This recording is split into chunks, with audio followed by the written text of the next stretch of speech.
Good morning and welcome to Coffee Time with Kauffman, the comfortable place to talk about women's leadership.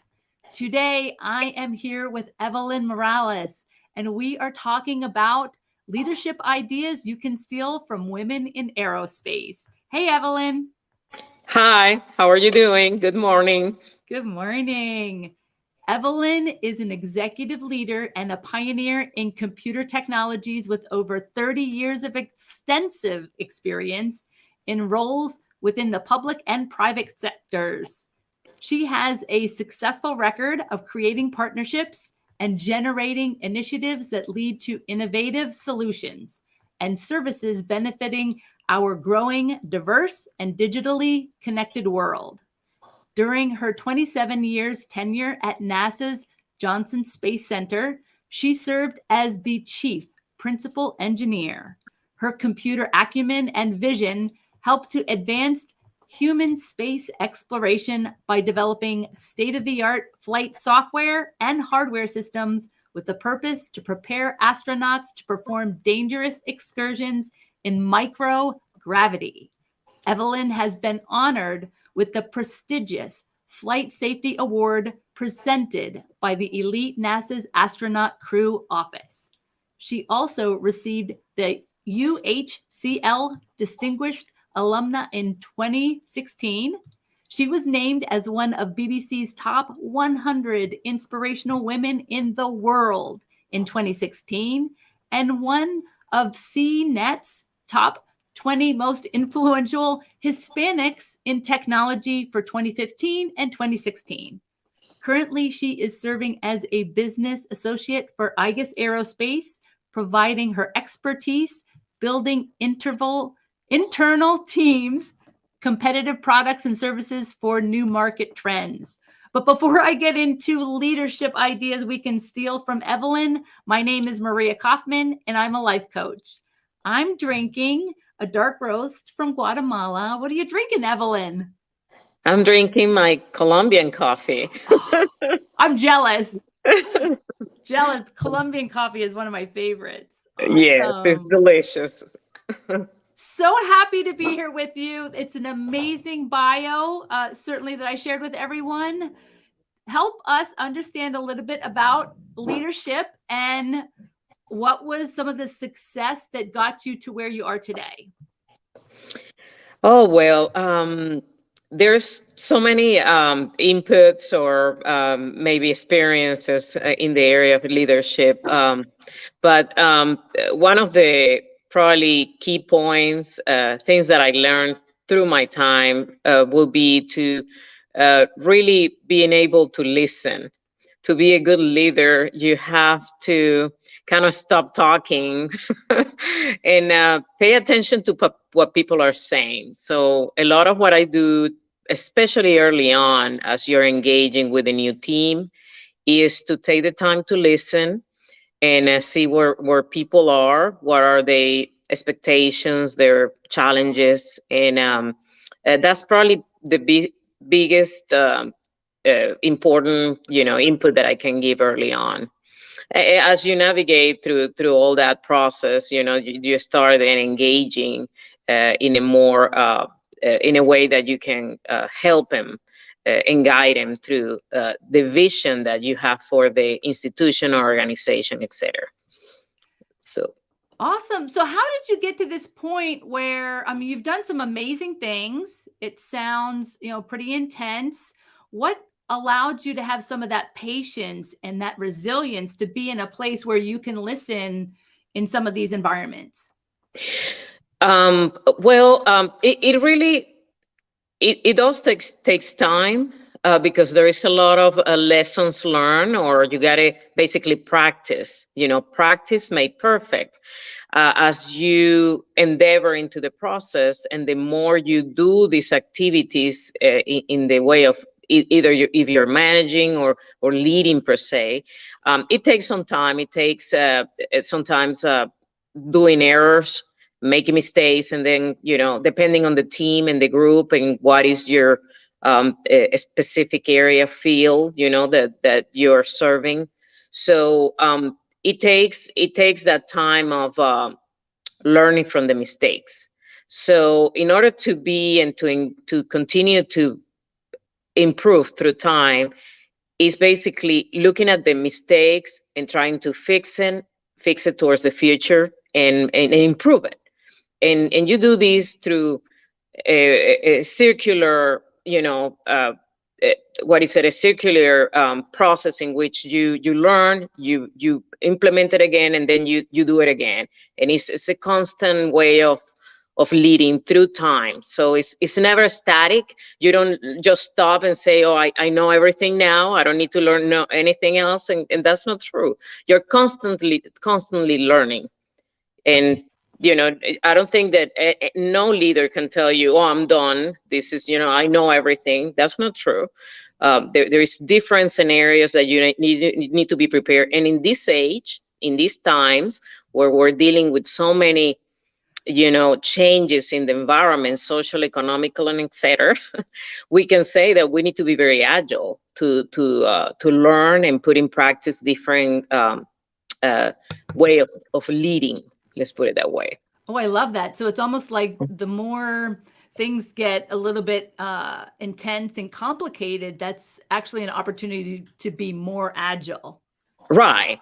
And yes, I mean, that's the whole key, is that you got to be agile, but of course you need to know what you're doing in order to advance. You need to have the basics and the knowledge, which sometimes people miss, understanding that they have the knowledge. Sometimes you don't. You need to go to the books, make sure that you're following some kind of protocol that will take you further, and then continue to be agile in the environment of leading, managing, etc. Whether it's a project, or whether it's teams, or you're looking for a specific mission.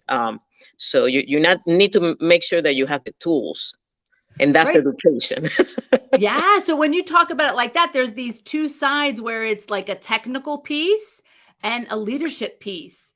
And, correct. And you're really always dipping into those places that take from that skill set on two different sides. Correct. Exactly. So what was life like when you were a little girl, and how did you get into this from the start?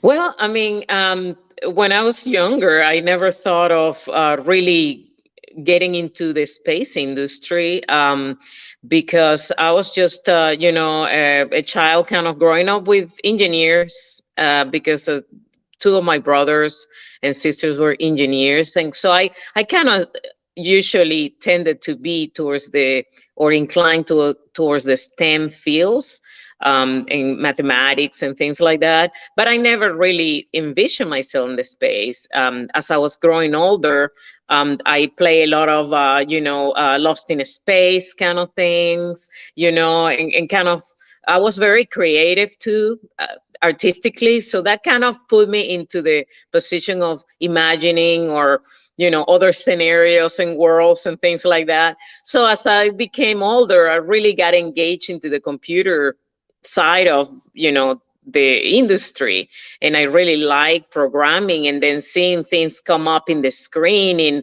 and creating a new world with languages. I mean, how fascinating is that when I started in the late 80s, to program for Apple computers, and then creating objects in the screen. So that really got my attention, and I started to develop my education towards computer science and that kind of thing. So, and that led me to get a position at NASA as a computer graphics and simulation.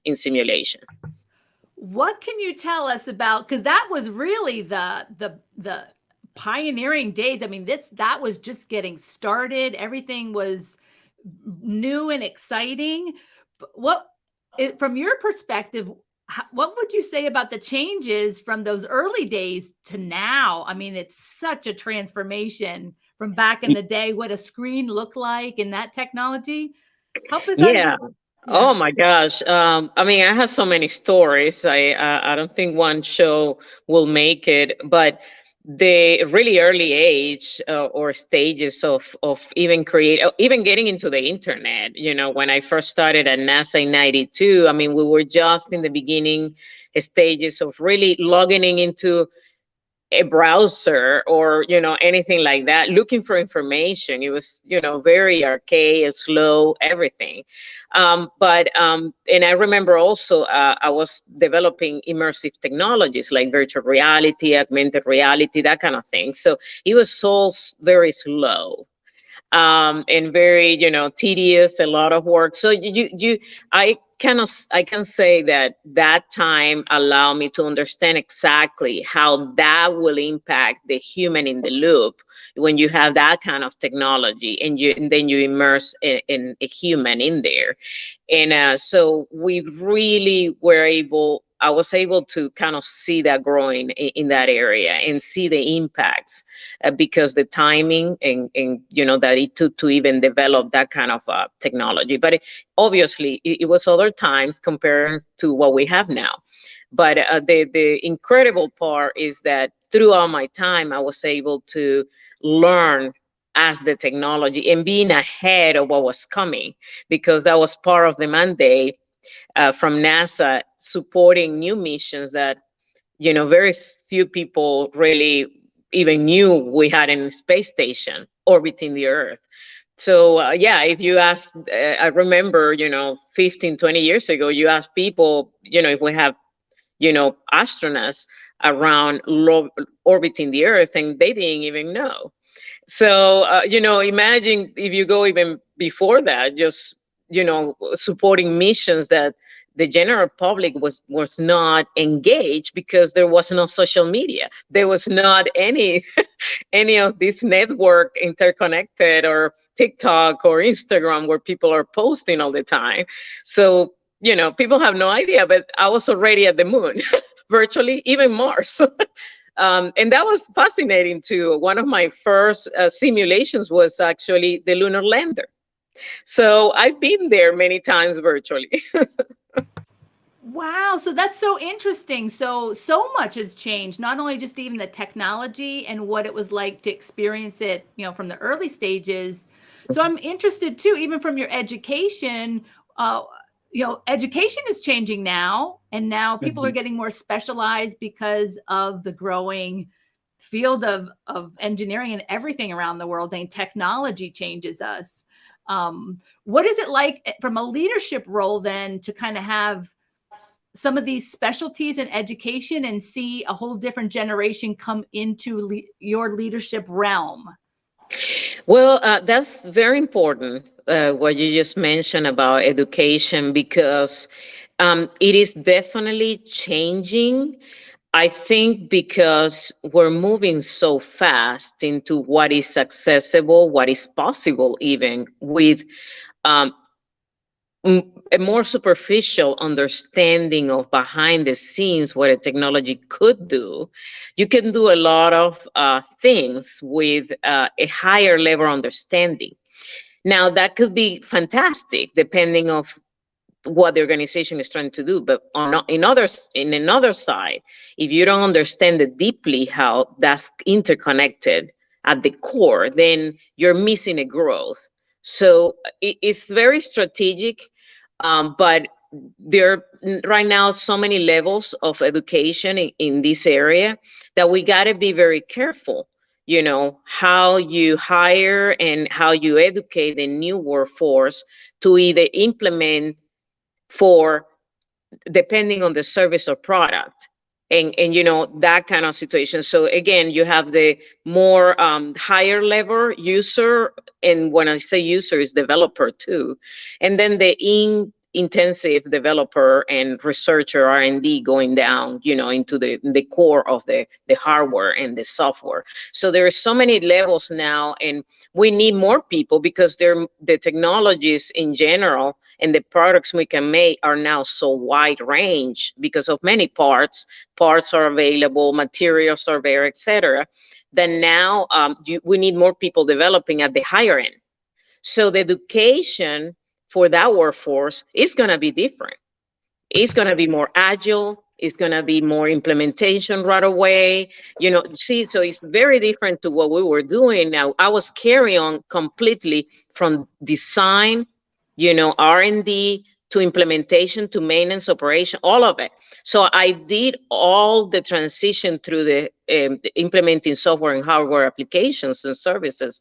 So I understand the whole cycle, but not everybody that is coming out to work at the workforce, right, need to know all that, because the tools in the middle are very advanced. So for you to implement the higher end, and implement and create higher end products, you might need just to know half of it or very little at the end. But then that has an impact depending with where your organization is going and who is in charge to do that. So leaders, the reason sometimes why we're having an issue right now in the market is because leaders don't have the understanding. The leaders sometimes on the top, they don't know, they don't have the technical acumen to actually understand the full ramification over time. We're talking 10, 20 years of what is going to happen with that, industry in particular. So it's pretty deep. It's leadership becoming more complex than it used to be before. Also, yeah. Yeah, I can tell by listening to you. It sounds complicated. What were things that, do you think part of your success as a leader was being someplace at the right time, or were there certain things that helped you that were really critical that you would suggest for other people? What's your secret recipe? Well, I will say that in my case, it was a little bit of both. In the beginning, it's being in the right place and taking the challenge as it came. I was fortunate at NASA at the time. You really have the opportunity to be creative and to really innovate, because we were really kind of doing something new that nobody has done before.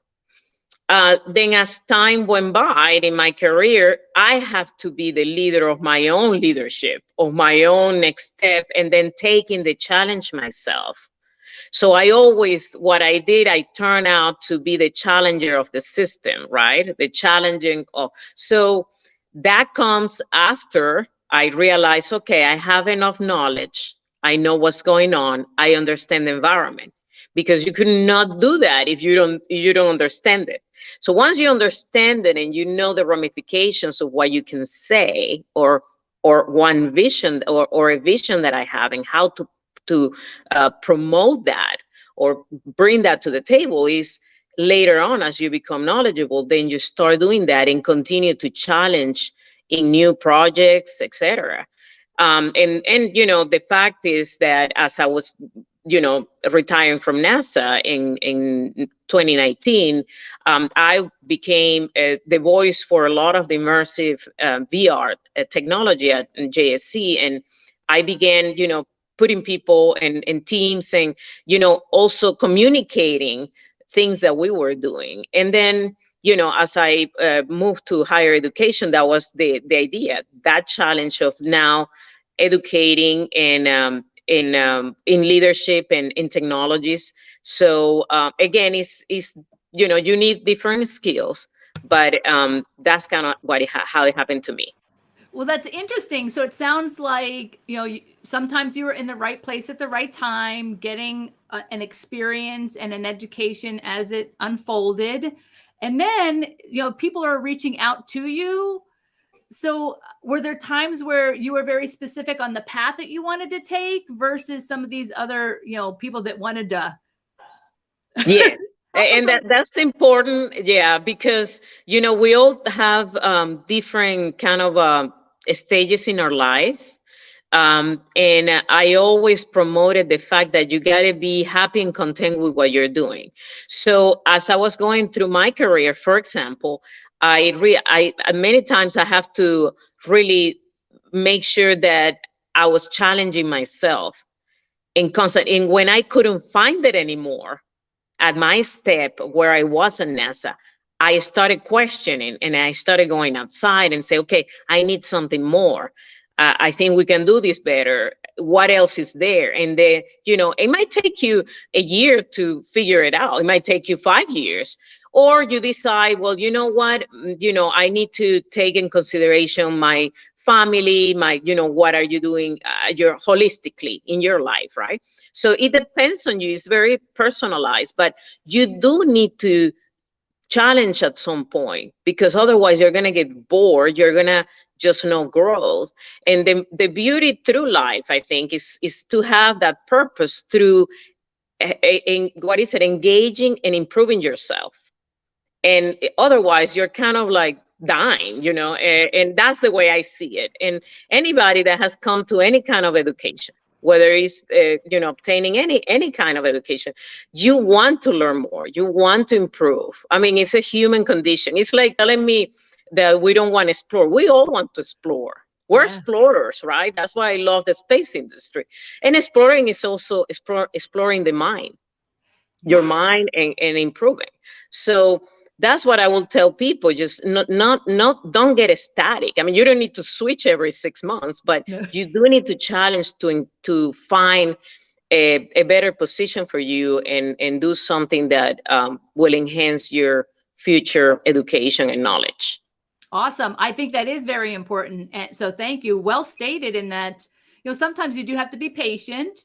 I love it. You said 1 to 5 years. I mean, 5 years can be a long time to be patient, but the rewards are pretty awesome when you stay true to that drive inside of you, and opportunities come. Tell us about opportunities that may have come that you didn't expect to happen.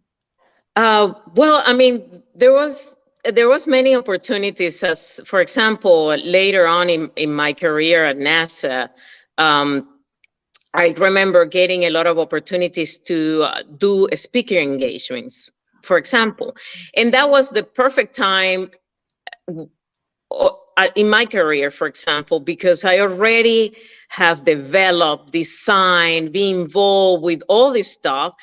And it's like, if you don't communicate it, then it goes away, or it just, doesn't have a voice. Other people, how can I teach other people? How can I tell others? So it became, at some point, that was an opportunity to say, you know what?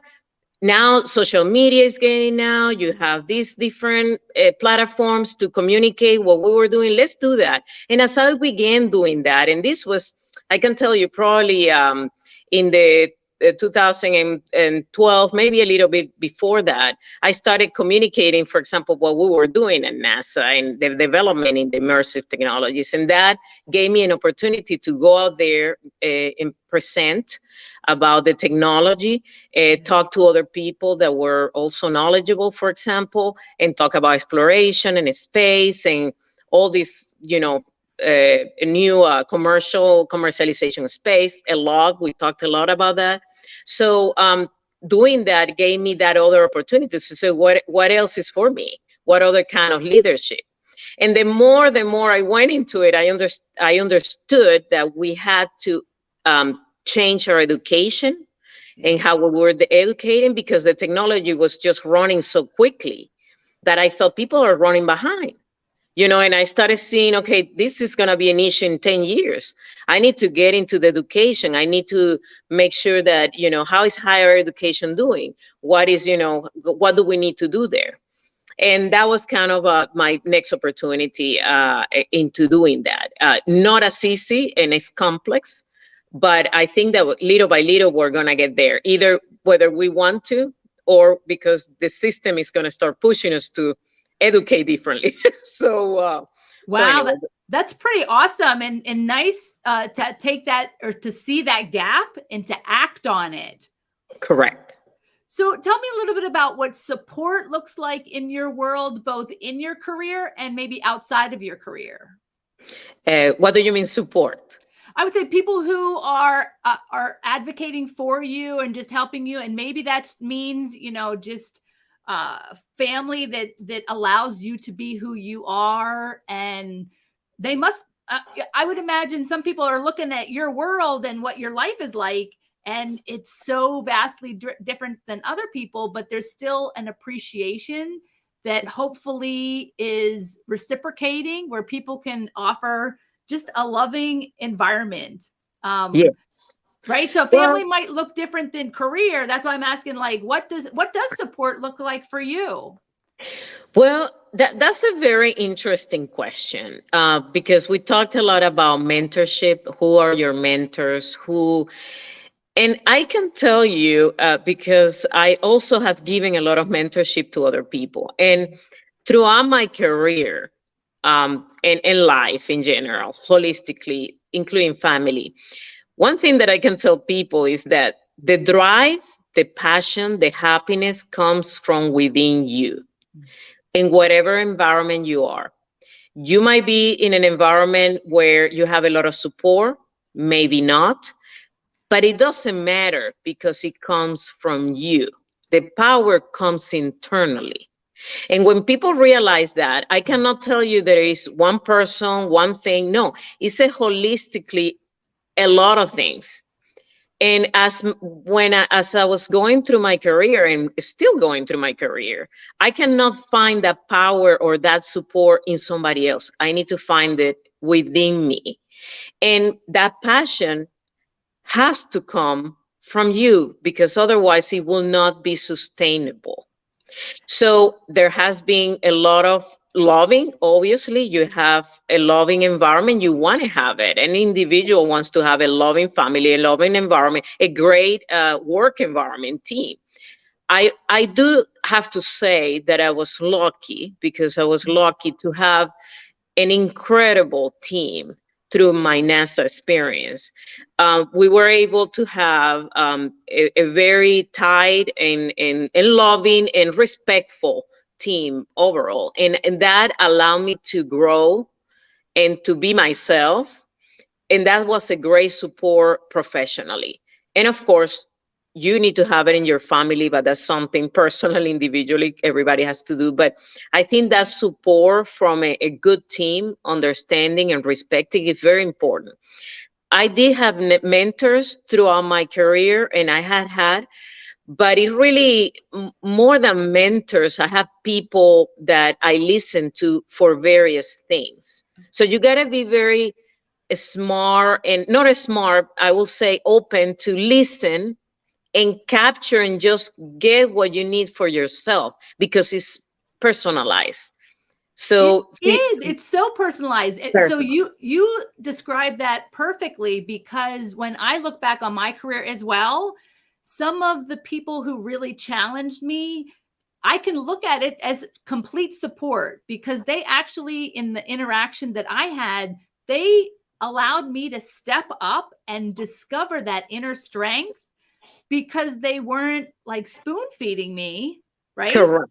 And when they did not spoon feed me, basically it was almost like they're saying, I have to allow you to do it for yourself. Correct. And that's why I go back to the strength have to come from within you. Because if you don't have that passion, that strength, that challenge to yourself, you won't see that. So you cannot wait for people to put everything in front of you and say, oh, here, honey, you have this, take this. No, you need to go and get it. And in that process, you're going to learn and grow so much. You're going to be stronger, even for the next step. So that's what I say. I think like when there's chaos or opportunities, well, the same. When things are a little more challenging, the rewards are a lot bigger, because the growth, educating yourself through that process is huge. So why do you want things to be all so easy and perfectly? It's not going to be always like that. It's not sustainable. And I keep saying that because it's true. If you tell me anybody that have gone through the whole career and never had a fallback or something negative that happened, or somebody said something, oh, we all have that. So you got to be prepared for that and be strong, and just turn around and say, okay, smile, I'm going to get to the next level. Right. Because it's in those moments, actually, that I look back, and those are my proudest moments, when I didn't necessarily get the help that I thought I wanted, and I achieved things that then no one can take away from me. Correct. That is a beautiful thing. Awesome. So any other tips, tricks, advice that you would give to youth or even leaders today that are, also in challenging situations, maybe more, maybe less? Help us. What could you tell us? Well, first, I can say that consistency is very important. You got to be consistent in what you're doing. You got to drive for that. The second is not to hear so much propaganda of what something can be done or somebody's doing or whatever. Concentrate on what you need to do in your space, and then just inquire depending of the need on your process. But other than that, if we start, there's so many voices talking about things, and you can be listening to all of them. We're not multitasking.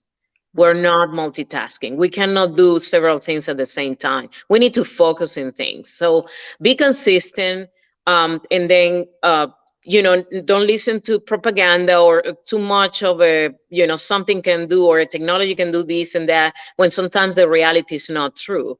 So you need to know what the process is, and also that have the practice to um, what is it in complex practice how to solve complex problems in different ways, so that when you get a problem and you're looking at a solution, you can basically divide that problem into pieces, and all becomes more clear and simple, and then you put it together just like a Lego.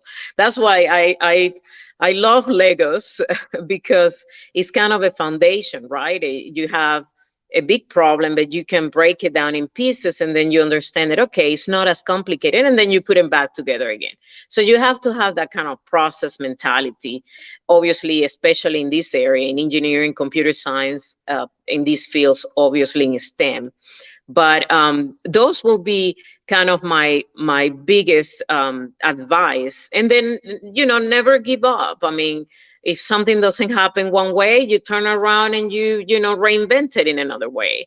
So just be positive in that regard, and be happy to be happy in the environment and what you're working on. Right. Most important. So what I heard you say is be consistent, be committed, and have a process that you can break down things so that you can kind of disseminate between the noise and the distractions. Correct. Because there are so many, right? Yes. So that you can kind of navigate your environment in a way that comes out, in the positive and Right, with a solution. Yeah. with the So at the end, progress. you have with the solution, whether you're creating a product, a service, it's for yourself or for a company, because, many people are entrepreneurs and they want to do things. So how does that work? You got to, go step by step. But Yeah. What can you share with us might be something like you said, like back in the day, people might not have even known that we have people flying out in space while we're doing our everyday here on Earth. What are anything that you can share from your perspective to help us just kind of open up our minds to what's going on today? And then I want to get into what you think about the future. Well, I'm gonna give you probably one little story. Is that I have been doing immersive technology since 1993. If you look back in history, I mean, VR and these immersive worlds and the metaverse, quote unquote. I'm not gonna get into that, but all these worlds. I mean, we were talking about this since the 50s, 60s. There were helmets that were created, et cetera, for military, et cetera, purposes. But I started working actually for training and developing systems in 1992, 93. From then on, nobody really knew in the public what we were doing. So in 2015, I went out to California to give a presentation at a conference. And it was the first time that anybody from NASA was talking about virtual reality. And after that, I had a shock. I thought, oh my God, people were coming and saying, what is NASA doing? What VR?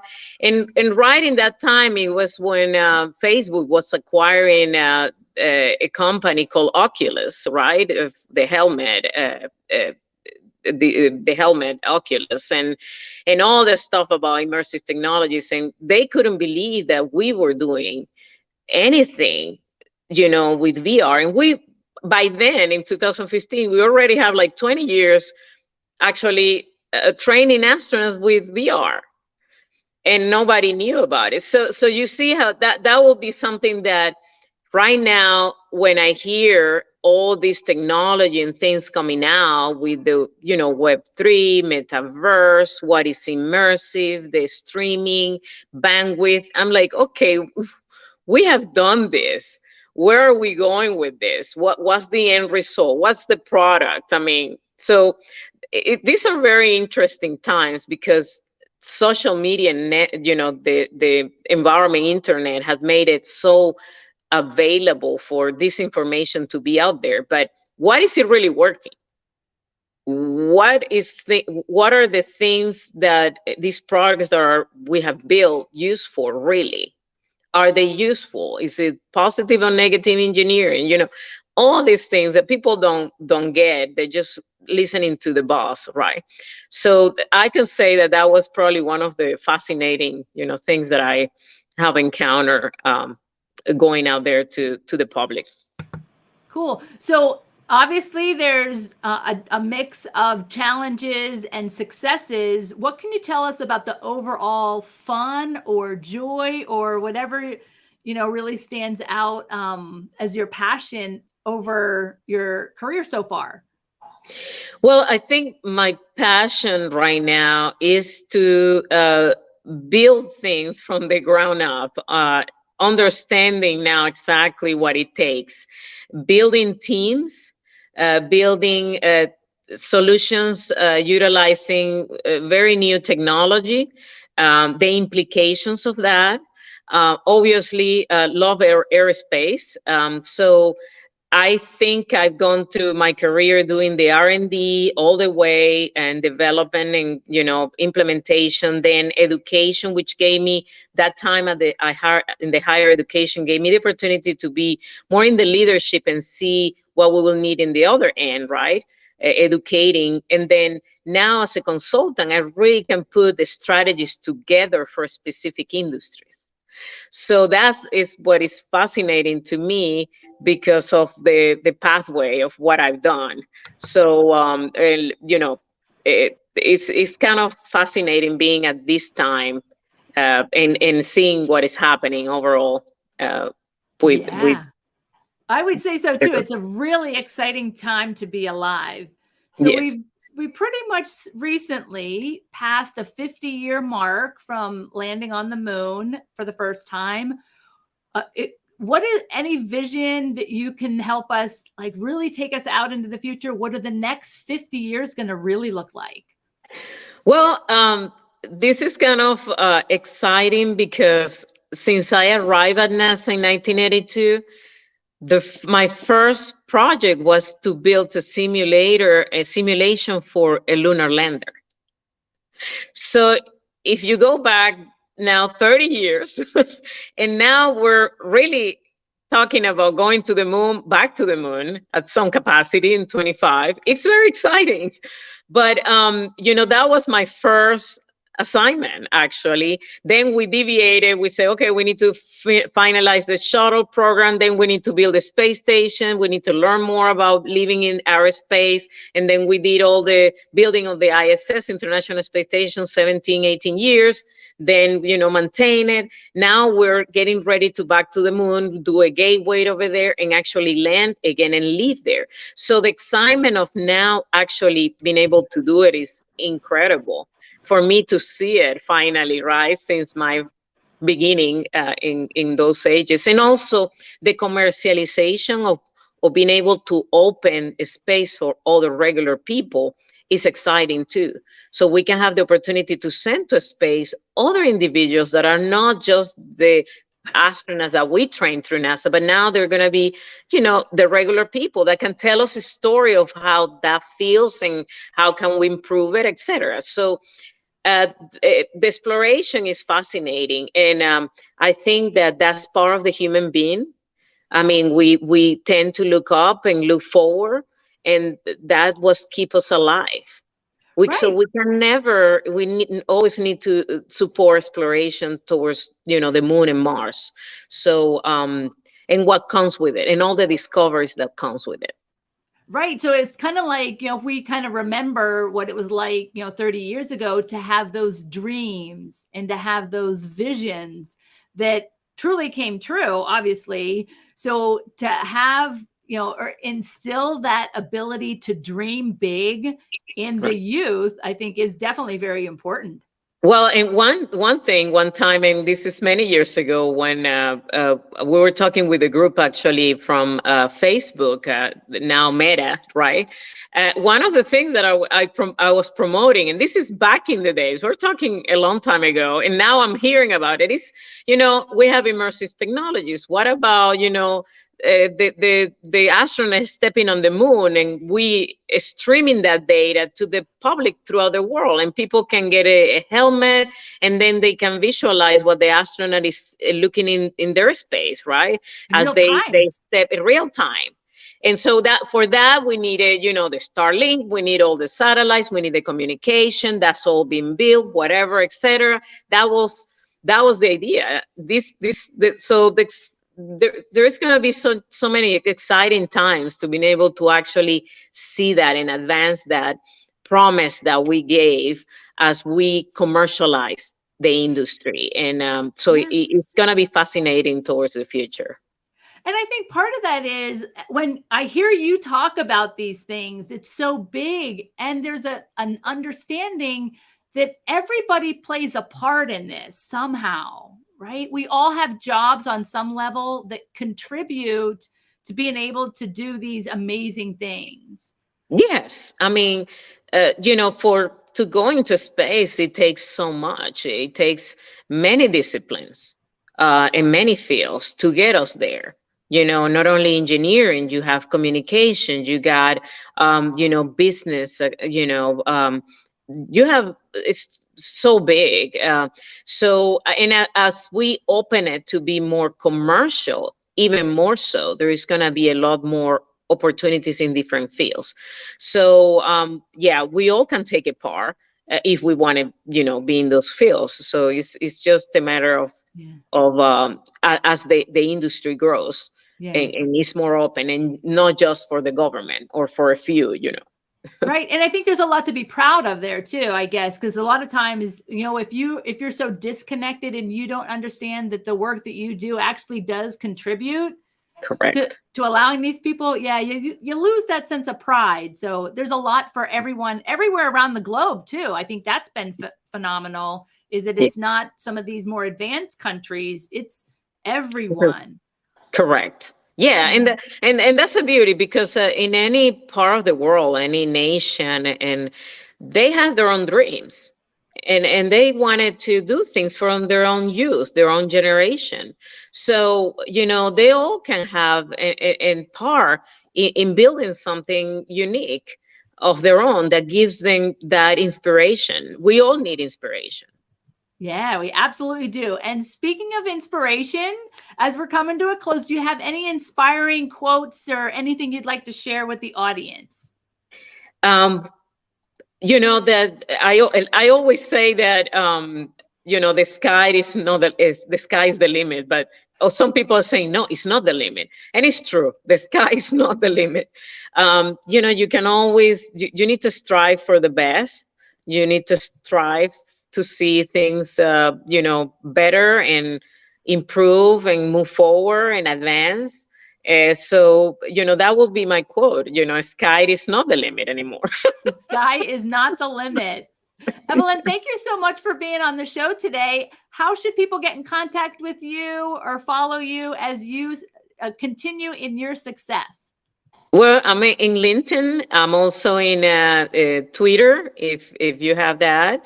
And hopefully soon I'll have a web page set up so that people can connect to me via, that via the website. So awesome, cool. I'll make sure that I'll include those in the show notes.